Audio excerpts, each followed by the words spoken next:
Emma Carter had always dreamed of a simpler life, far away from the noise and rush of the city. She imagined herself waking up to the sound of birds chirping, breathing in fresh air, and spending her days surrounded by nature.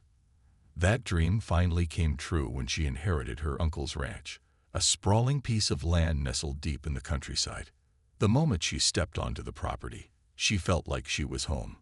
Rolling green pastures stretched as far as the eye could see, dotted with wildflowers that swayed gently in the breeze. There were sturdy wooden fences lining the fields, a weathered red barn standing proudly near the main house, and wide open spaces just begging to be explored. The ranch wasn't just beautiful, it was practical too. Her late uncle had been an avid farmer and horse lover, so the property already had everything Emma needed to start her new chapter. Stables, paddocks, even a small pond where her horses could cool off on hot summer days. It all seemed perfect. For years, Emma had owned 3 horses. Bella, a gentle mare with a soft brown coat; Thunder, a spirited black stallion full of energy; and Daisy, a playful pony who loved attention. Now, they would finally have a place to roam free and live happily. Moving into the ranch wasn't easy. It took weeks of packing, unpacking, and organizing before Emma could truly settle in. But every box she emptied and every corner she cleaned made her feel more connected to this new life. She spent her mornings riding through the fields, her afternoons tending to the animals, and her evenings sitting on the porch watching the sunset paint the sky in hues of orange and pink. For the first time in years, Emma felt at peace. She knew there were neighbors nearby, but the ranch felt isolated enough for her to enjoy her solitude. Occasionally, she'd wave to someone driving past or exchange pleasantries with a passerby, but most people kept to themselves. At least, that's what she thought at first. What Emma didn't realize was that living here came with its own set of challenges, challenges she couldn't have anticipated no matter how prepared she thought she was. One day, while brushing Bella in the stable, Emma noticed a sleek car pulling up her driveway. A man in a suit stepped out, holding a clipboard. He introduced himself as a representative from the Homeowners Association, HOA, and handed her a letter. Curious, Emma opened it right there, expecting some kind of welcome message or perhaps information about community events. Instead, her heart sank as she read the words accusing her of violating HOA rules by keeping livestock on her property. Livestock. Her horses weren't livestock. They were family. And besides, hadn't her uncle lived here for decades without any issues? Confused and frustrated, Emma tried to explain that the ranch was zonal agricultural land, meaning it was specifically meant for farming and raising animals. Surely there must have been a mistake. But the man simply shrugged, saying the HOA had final say over property usage within the community. As he drove away, leaving a cloud of dust behind, Emma stood frozen, clutching the letter in disbelief. This was supposed to be her sanctuary, her escape from stress, not the beginning of yet another battle. The letter from the HOA weighed heavily on Emma's mind in the days that followed. She couldn't shake off the feeling of unease as she went about her daily routine, feeding her horses, mucking out the stables, and tending to the land. How could they call her horses a problem? They weren't noisy, messy, or disruptive.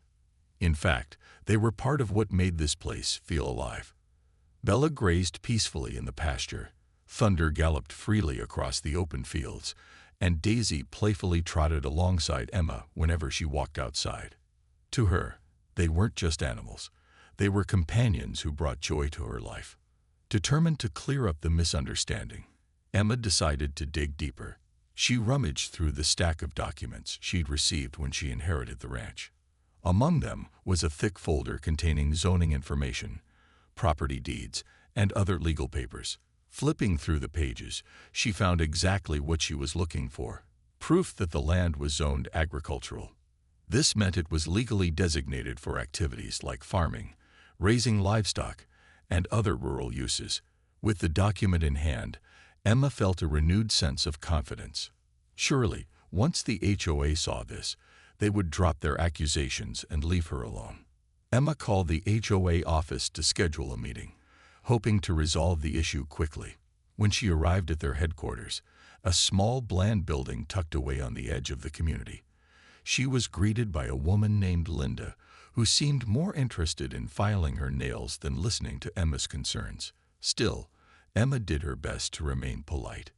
She explained the situation calmly, showing Linda the zoning document and emphasizing how her uncle had lived on the property for decades without any trouble.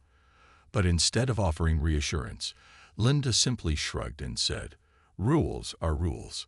Frustrated but not ready to give up, Emma asked if she could speak directly to the HOA board members. Linda hesitated before agreeing to set up an appointment for the next week. As Emma left the office, she noticed a group of neighbors chatting near the parking lot.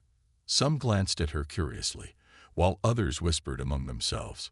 One man even muttered something under his breath about city people ruining everything. City people.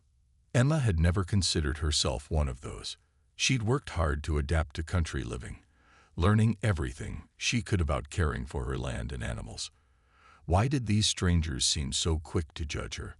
Over the next few days, Emma began noticing subtle changes around the neighborhood. A no trespassing sign appeared on her fence line overnight, though she hadn't put it there. Anonymous notes started showing up on her doorstep, written in shaky handwriting. "Get rid of your horses," one read. "You don't belong here," said another. Each message chipped away at her confidence, making her question whether moving to the ranch had been a mistake after all. Despite the growing tension, Emma refused to back down. She spent hours preparing for the upcoming HOA meeting, gathering additional evidence to support her case. She took photos of her well-maintained property, printed testimonials from local farmers who swore by the agricultural zoning laws, and even wrote a heartfelt letter explaining why her horses meant so much to her. If the HOA wouldn't listen to reason, maybe they'd at least respond to sincerity. On the morning of the meeting, Emma dressed neatly in jeans and a crisp button-down shirt, wanting to appear professional yet approachable. As she drove to the community center where the board convened, she rehearsed what she planned to say. Deep down, she hoped this would be the end of the ordeal, a chance to prove her point and move forward with her peaceful life on the ranch. But little did she know, this confrontation was only the beginning of a much bigger fight. The day of the HOA meeting arrived, and Emma walked into the community center with a mix of determination and nervousness. The room was small but packed with people, board members seated at a long table in front, neighbors scattered around in chairs, and even a few curious onlookers who had heard about the brewing conflict. Emma felt all eyes on her as she took a seat near the front, clutching her folder of documents tightly.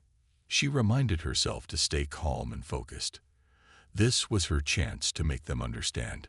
The meeting began with formal introductions, followed by discussions about routine neighborhood matters like landscaping guidelines and holiday decorations. But when it came time for Emma's case, the atmosphere shifted. A stern-looking man named Mr. Grayson, the president of the HOA, called her up to speak. His tone was clipped and impersonal, making it clear he wasn't there to listen. He was there to assert authority. Emma stood up, smoothing her shirt as she approached the podium. Her heart raced, but she forced herself to smile warmly before speaking. "Thank you for letting me share my side," she began. She explained how much the ranch meant to her, showing pictures of her horses grazing peacefully in the fields and highlighting the care she took to maintain the property. Then, she presented the zoning document that clearly labeled her land as agricultural. "My uncle lived here for over 30 years without any issues," she added. "He raised cattle and grew crops. These animals are part of the legacy of this land." For a moment, the room fell silent. Emma hoped someone would nod in agreement or offer words of support. Instead, Mr. Grayson leaned forward, his expression unreadable.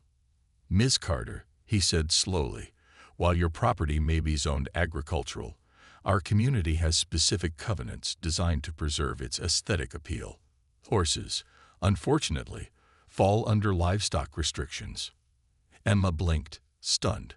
"But this is an agricultural zone," she protested. How can you restrict livestock in an area specifically designated for farming? Mr. Grayson didn't answer directly. Instead, he glanced down at his notes and continued reading from a list of complaints submitted by residents. Some claimed the horses attracted flies. Others said their presence lowered property values. One neighbor even complained about the smell, though Emma knew she managed manure properly and kept the stables immaculate. Each accusation felt like a punch to the gut. How could anyone think her beloved animals were ruining the neighborhood? As the meeting dragged on, Emma realized something unsettling. No one seemed willing to budge. The board members exchanged knowing looks, brushing off her arguments as irrelevant. Neighbors whispered among themselves, some nodding approvingly at the HOA stance. Only a handful of attendees appeared sympathetic, offering Emma small smiles or brief words of encouragement after the meeting ended. Among them was an older woman named Margaret, who introduced herself as a fellow ranch owner. "Don't let them bully you," Margaret said firmly. "This isn't right." Despite Margaret's kind words, Emma left the meeting feeling defeated. On the drive home, tears welled up in her eyes. She had done everything right, followed the rules, cared for her land, respected her neighbors, and still, they treated her like an outsider. Worse, the HOA made it clear they weren't backing down. In fact, they hinted at escalating the situation if she refused to comply. That night, as Emma sat on her porch watching thunder graze in the moonlight, she thought about what Margaret had said. Maybe this wasn't just about her anymore. Maybe it was about standing up for everyone who believed in living freely on their own land. For the first time since receiving that fateful letter, Emma felt a spark of defiance ignite within her. If the HOA wanted a fight, she'd give them one, but not alone. She needed allies, people who understood what it meant to cherish the rural way of life.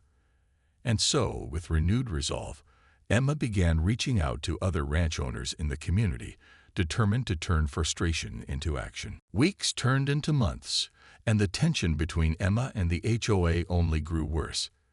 Despite her efforts to reason with them, the association doubled down on their stance, sending inspectors to her property multiple times. Each visit felt like an invasion of her privacy. Men in suits carrying clipboards would march around her land, jotting down notes about every little detail. The condition of the fences, the placement of the stables, even the way her horses grazed in the fields. It was infuriating. Emma knew they weren't there to help. They were looking for excuses to justify their demands. Then came the letter that changed everything. Emma was in the stable grooming Bella when she heard the mail truck pull up outside. She wiped her hands on her jeans and stepped out onto the porch, squinting against the bright afternoon sun. The envelope was plain white, but the bold red stamp across the top read, "Urgent." Her stomach sank as she tore it open. Inside was a single sheet of paper bearing the HOA's logo. As she scanned the words, her knees nearly gave out. They were fining her $80,000 for noncompliance. $80,000. The number blurred before her eyes. How could anyone expect her to pay such an astronomical amount? Even if she sold her horses, and the thought alone made her chest tighten, it wouldn't be enough to cover the fine. This wasn't just unreasonable, it was cruel. Emma crumpled the letter in her fist and sank onto the porch steps, her mind racing. What was she supposed to do now? That evening, after calming herself down, Emma called Margaret, the older woman who had offered support during the HOA meeting. Margaret listened quietly as Emma explained the situation, her voice steady but full of concern. "This is outrageous," Margaret said finally. "You can't let them push you around. You need a lawyer." "I don't have money for a lawyer," Emma replied bitterly. Legal fees were the last thing she could afford right now. But Margaret didn't hesitate. "Leave that to me," she said firmly. "There are people in this community who care about fairness. Let us handle it." True to her word, Margaret sprang into action. Over the next few days, she rallied other ranch owners and local farmers, sharing Emma's story and urging them to contribute whatever they could to fund legal assistance. Word spread quickly, And soon Emma found herself surrounded by unexpected allies. A young couple who owned a nearby dairy farm offered to host a fundraiser. An elderly man donated part of his savings, saying he'd faced similar battles years ago. Even strangers from neighboring towns reached out after hearing about her plight through social media posts. With the community's support, Emma hired a lawyer named Daniel Hayes, known for taking on tough property disputes. When they met for the first time at a cozy cafe in town, Daniel immediately put Emma at ease. He was warm and approachable, with sharp eyes that hinted at his determination. After listening to her story, he assured her that she had a strong case. "Zoning laws are on your side," he said confidently. "And judging by how aggressively the HOA is acting, I suspect there's more going on here than meets the eye." As Emma worked closely with Daniel, she began uncovering troubling details about the HOA's history. Through public records and interviews with former residents, they discovered a pattern of selective enforcement. Complaints about noisy parties or unkempt lawns were routinely ignored if the homeowners were wealthy or well-connected. Meanwhile, those who couldn't afford expensive attorneys, like Emma, were targeted relentlessly. The evidence painted a clear picture. The HOA wasn't just enforcing rules, it was wielding power unfairly. Despite these revelations, the looming threat of the $80,000 fine weighed heavily on Emma. Sleepless nights became the norm as she worried about losing everything: the ranch, her horses, her dream. Yet amidst the fear, she also felt something else: hope. For the first time since this ordeal began, she wasn't fighting alone. She had a team of supporters standing beside her, ready to take on the HOA together. And with each passing day, her resolve hardened. No matter what happened next, Emma vowed to see this through, not just for herself, but for everyone who believed in living freely on their own land. As the legal battle against the HOA gained momentum, Emma's story began to attract attention far beyond the quiet countryside where she lived. Margaret and the other supporters decided it was time to bring the issue into the spotlight. They'd reached out to local news outlets, sharing photos of Emma's pristine ranch, her happy horses grazing in the fields, and the stack of documents proving its agricultural zoning. The media couldn't resist such a compelling narrative. A hard-working woman standing up to a powerful organization that seemed more interested in control than fairness. Within days, reporters were knocking on Emma's door. At first, she felt overwhelmed by the sudden influx of attention. Cameras flashed as journalists peppered her with questions about the HOA's demands and how she planned to fight back. But Daniel, her lawyer, coached her on how to stay composed and focused. "This is your chance to tell your truth," he reminded her. So Emma spoke from the heart, explaining why the ranch meant so much to her and how absurd it was for the HOA to label her horses as a nuisance. Her sincerity struck a chord with viewers, and soon her story went viral online. Social media played a huge role in amplifying Emma's cause. Hashtags like #JusticeForEmma and #RuralRights began trending, drawing support not only from locals, but also from people across the country who sympathized with her struggle. Messages poured in from strangers, some offering words of encouragement, others sharing their own experiences with overbearing HOAs. Animal lovers rallied behind her, posting pictures of their own horses and tagging the HOA in scathing comments. Even celebrities joined the conversation, using their platforms to call out the injustice. But while Emma gained allies, she also faced backlash. Anonymous trolls flooded her inbox with hateful messages, accusing her of exaggerating her situation or seeking fame. Some neighbors grew bolder in their hostility, leaving nasty notes on her gate or glaring at her whenever she passed by. One evening, as Emma returned home after meeting with Daniel, she found a spray-painted message on her barn wall: "Leave now." It stung deeply, but instead of letting it break her spirit, it fueled her determination. She scrubbed the graffiti away the next morning, refusing to let fear dictate her life. Amidst the chaos, Emma leaned heavily on her growing network of supporters. Margaret became a constant presence, often stopping by with fresh-baked pies or simply to check in. Other ranch owners invited her to gatherings where they shared advice on dealing with difficult HOAs. One couple even offered to let her keep her horses on their property temporarily if things escalated further. These acts of kindness reminded Emma that she wasn't alone, that there were still good people willing to stand up for what was right.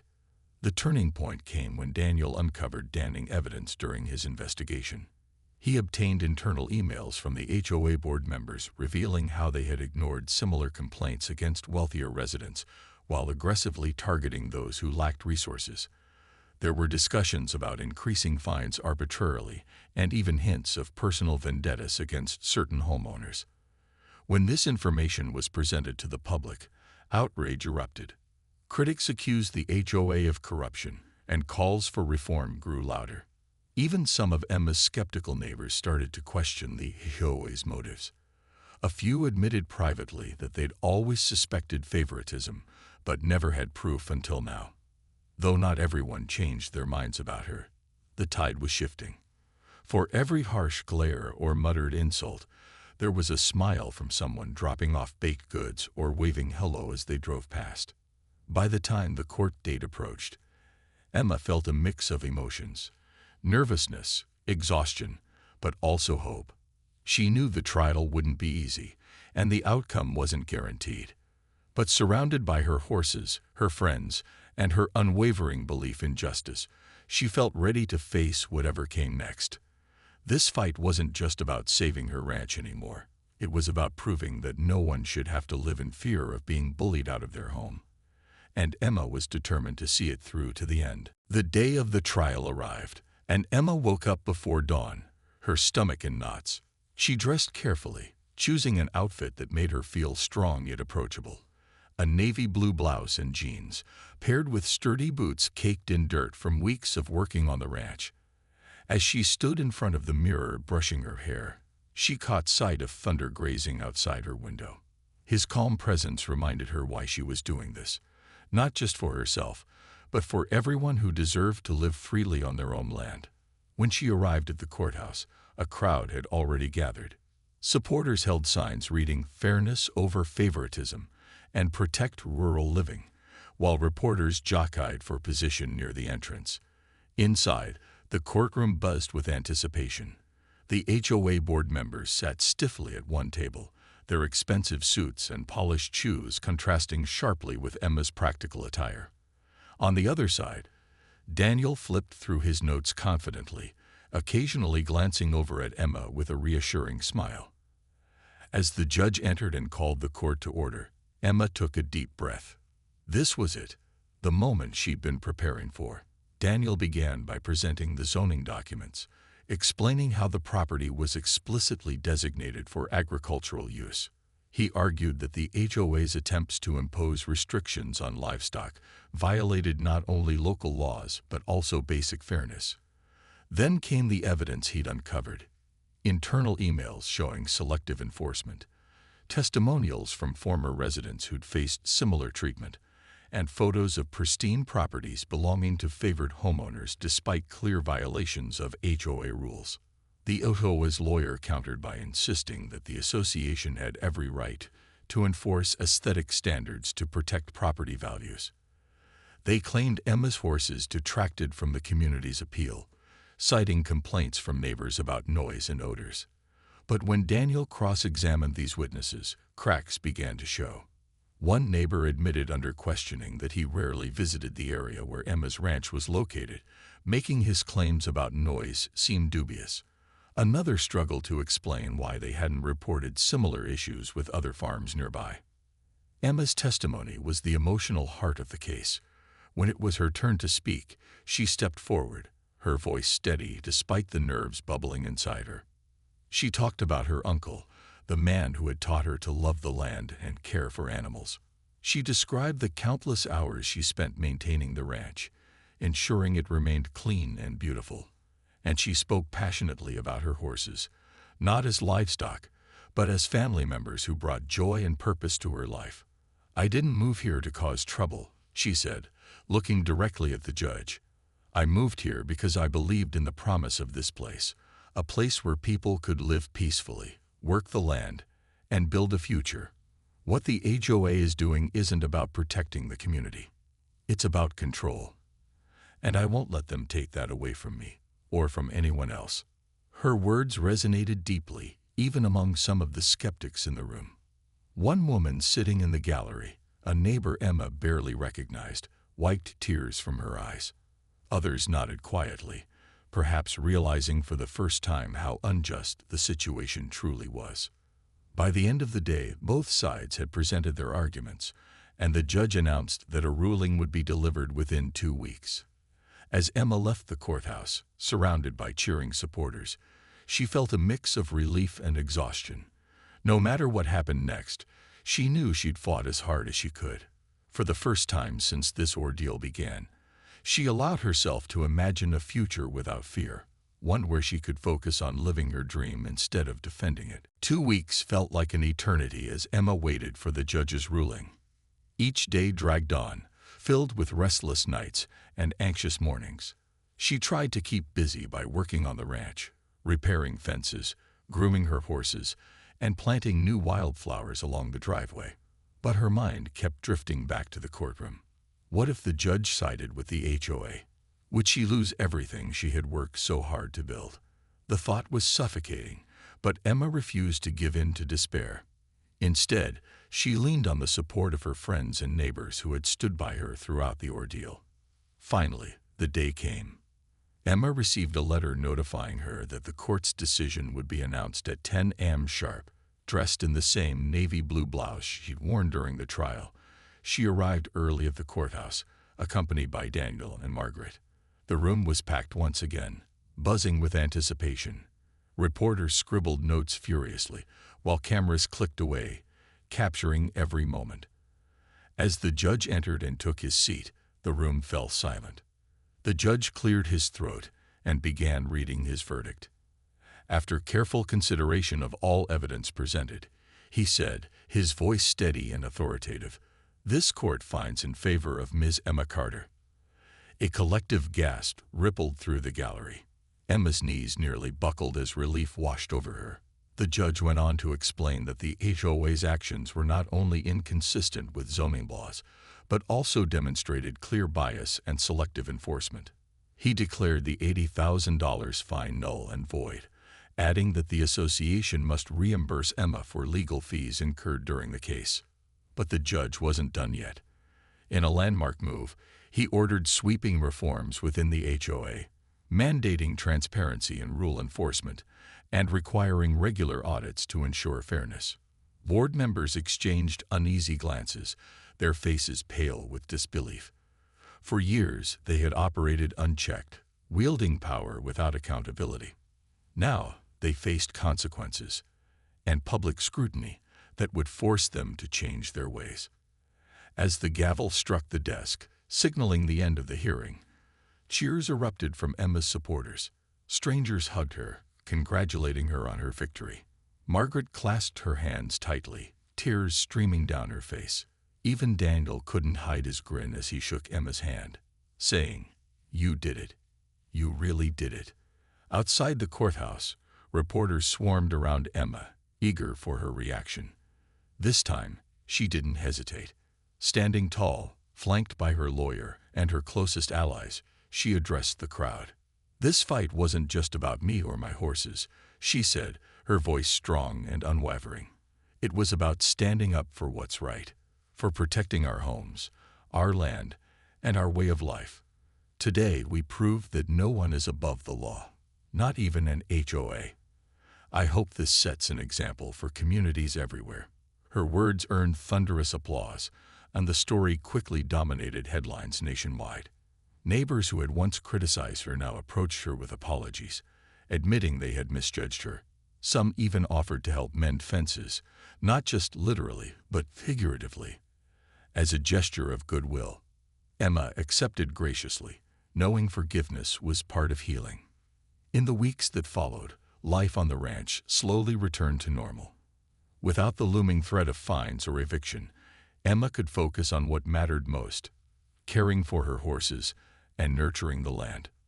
Thunder galloped freely across the fields, Bella grazed contentedly near the pond, and Daisy trotted alongside her whenever she walked outside. The scars of the battle remained, a few lingering tensions with neighbors, occasional reminders of hateful messages. But Emma chose to focus on the positives. She had emerged stronger, more resilient, and deeply connected to her community. Determined to prevent others from facing similar struggles, Emma became an advocate for rural property rights. She attended town hall meetings, spoke at conferences, and collaborated with lawmakers to strengthen protections for homeowners. Her journey inspired countless others to stand up against injustice, proving that courage and determination could spark real change. Every evening, as the sun dipped below the horizon, Emma sat on her porch, watching her horses play in the golden light. Despite everything she'd endured, she knew she wouldn't trade this life for anything. The ranch wasn't just a home. It was a symbol of freedom, resilience, and hope. And as long as she had her horses, her land, and her unwavering spirit, she knew she could face whatever challenges lay ahead.